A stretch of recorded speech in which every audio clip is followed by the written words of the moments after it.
High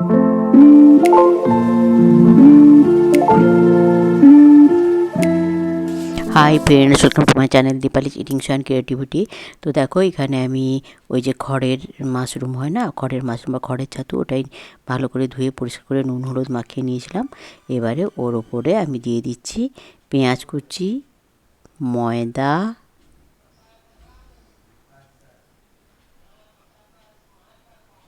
তারপরে দিচ্ছি জিরে গুঁড়ি, ধনে গুঁড়ি,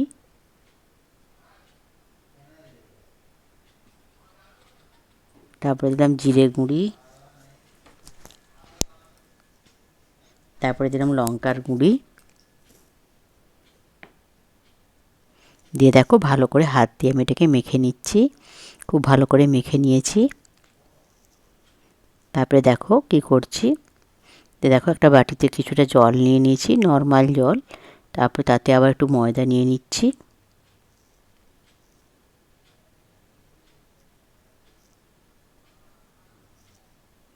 আর নিয়ে নিচ্ছি, সরি, জল ছিল না, আগে ময়দা নিয়ে নিলাম, দিয়ে তারপরে জল দিয়ে দিচ্ছি। দিয়ে এটাকে একটা ব্যাটারের মতো তৈরি করছি।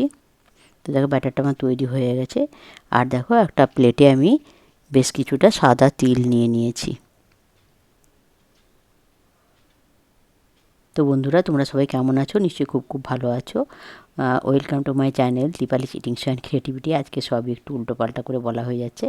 তো দেখো, দিয়ে আমি মোটামুটি আছি। তো দেখো এখানে আমি ওই ছাতুটা যে মেখে রেখেছিলাম, ছাতু বলছি, মাশরুমটা যে মেখে রেখেছিলাম, ওই মাশরুমটাকে হাত দিয়ে গোল্লা পাকিয়ে ওই তিলের ওপর ওই ব্যাটারে একটু ডুবিয়ে নিচ্ছি। দেখো এই যে ব্যাটারে ডুবিয়ে নিলাম, দিয়ে তিলের উপর একটু গড়িয়ে নিলাম, দিয়ে কোটিং করে নিলাম, দিয়ে আমি থালাতে রেখে দিচ্ছি।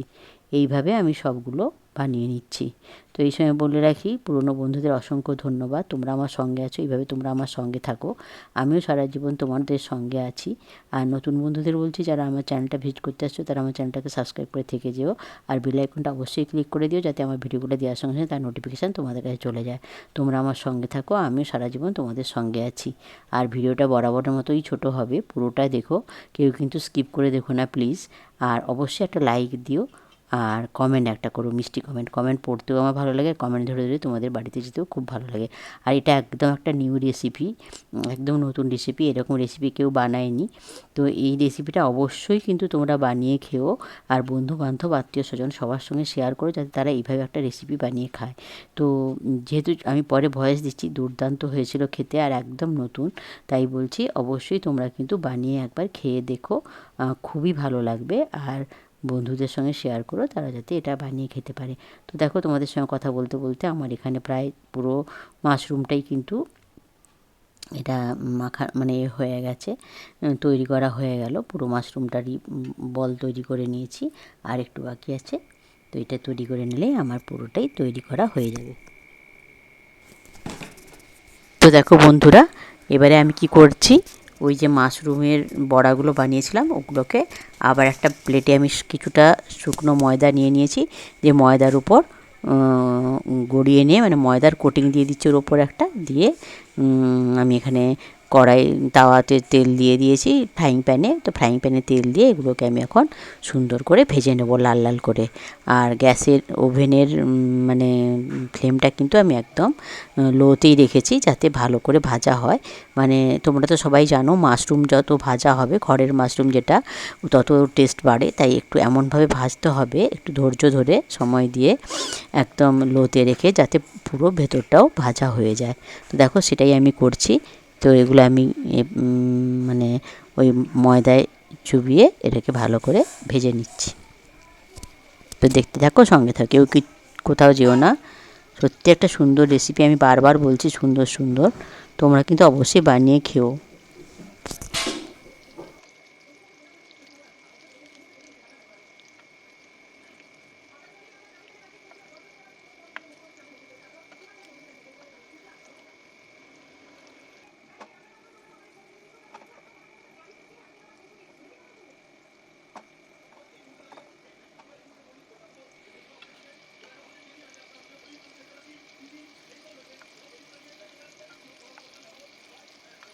তো দেখো বড়াগুলো কত সুন্দর লাগছে না, সত্যি দেখতেও তেমন সুন্দর হয়েছিল না, খেতেও কিন্তু সুন্দর।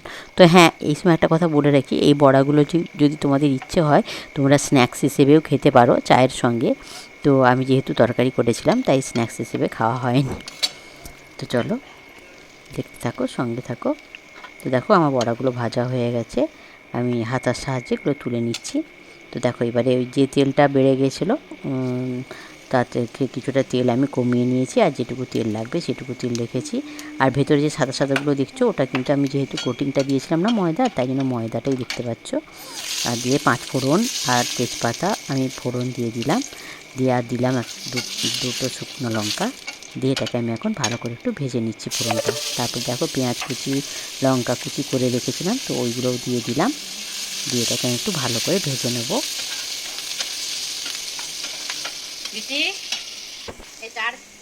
তো দেখো পরিমাণ মতো লবণও দিয়ে দিলাম,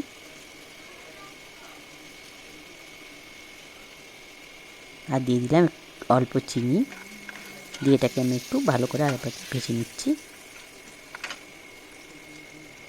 আর দেখো এখানে আমার তিল, তারপরে শুকনো লঙ্কা, শুকনো লঙ্কা, আদা রসুন পেঁয়াজ বাটা ছিল, তো ওটাও আমি দিয়ে দিলাম।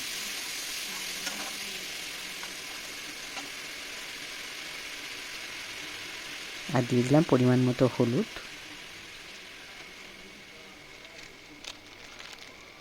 দিয়ে দিলাম জিরে গুঁড়ো, দিলাম ধনে গুঁড়ো,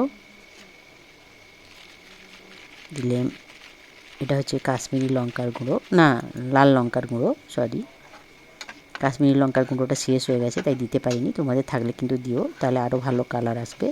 তো দিয়ে এটা মশলাটাকে আমি এবার একটু খুব ভালো করে কষিয়ে নিচ্ছি। তো মশলাটা কষানোর সময় কিন্তু আমি একটু অল্প জল দিয়েছিলাম, তো সেটা তোমাদেরকে বলতে ভুলে গেছি, দেখাতেও ভুলে গেছি। দেখো মশলাটা কষাচ্ছি, তো দেখো আর একটু জল দিয়ে দিলাম, আরেকবার ভালো করে একটু কষিয়ে নেবো বলে। আর জলটা ওই যে আমি বড়াগুলো তৈরি করেছিলাম, ওই যে ময়দার জলটা ছিল, ময়দা গোলা যে জলটা ছিল ওতে আমি ওই জলটাই আমি ব্যবহার করছি, ওই বাটিটাতে জল দিয়ে ওই বাটিটার জলই ব্যবহার করছি। তো দেখো কালারটা কত সুন্দর এসছে।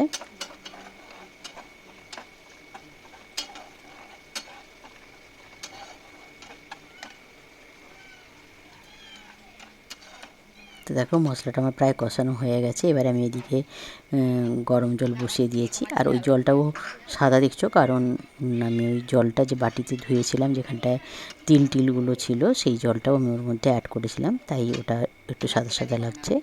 তো দেখো কালারটা কি সুন্দর এসছে না। তো আমি পরিমাণ মতো জল দিয়ে দিলাম, আর যেহেতু বড়া টাইপেরই এটা, ওতে একটু জল বেশি তো দিতেই হবে, নাহলে জলটা তো শুষে নেবে, মানে ঝোলটা বড়াটা শুষে নেবে, তাই একটু জল বেশি দিতেই হয়।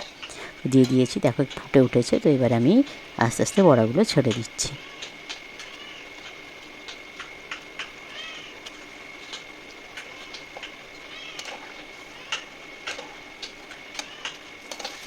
তো দেখো আমার বড়াগুলো সব দেওয়া হয়ে গেছে, তো এবার আমি উল্টে পাল্টে দিচ্ছি বড়াগুলোকে।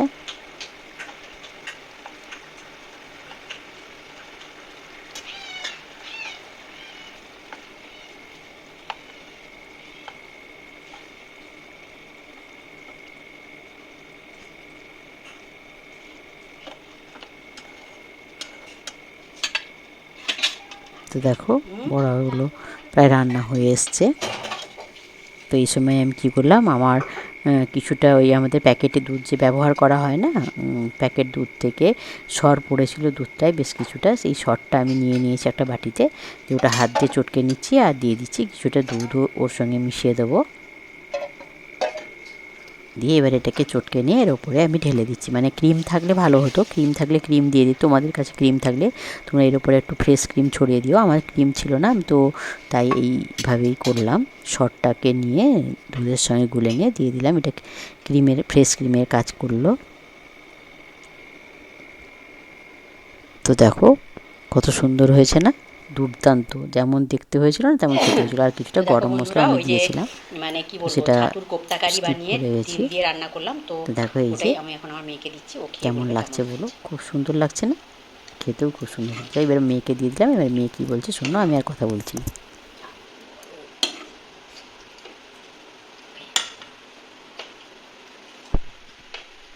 আস্তে গরম আছে বাবা, আস্তে আস্তে। কেমন হয়েছে বাবা? ভালো হয়েছে। ভালো হয়েছে। গড়িয়েছি এটা অনেক। মাশরুম তিল কোপ্তাকারি একদম নতুন রেসিপি। যদি কেউ নিরামিষে বানাতে চায় সে পেঁয়াজটা বাদ দিলেই চলবে, তখন একটু ঘি দিতে হবে। যদি কেউ নিরামিষে বানাতে চায় সে নিরামিষ বানাবে, পেঁয়াজ রসুনটা বাদ দেবে আর একটু ঘি দিয়ে দেবে লাস্টে। একটু বাড়াও ভাবলাম, কেননা সবসময় তোমার মাশরুম আসতে বাড়িতে একই রকম রান্না করছি, তো আজকে ভাবলাম একটু অন্যরকম বানাবো, তাই বানালাম। তো এটার আমি এরকম রেসিপি আমি কোথাও দেখিনি মাশরুমে, তাই এটা একটা নতুন নাম আমি দিলাম। সেটা হচ্ছে মাশরুম তিল কোপ্তাকারি। তো তোমাদের সামনেই বানালাম, তোমরা কেমন দেখলে, তো কেমন হয়েছে অবশ্যই একটা কমেন্ট করো। আর মেয়ে তো দেখলে বলে খেয়ে বলে দিল ভালো হয়েছে। খুব ভালো থেকো, সুস্থ থেকো, সাবধানে থেকো, আমার সঙ্গে থেকো, আমি সবসময় তোমাদের সঙ্গে আছি। Good afternoon, by.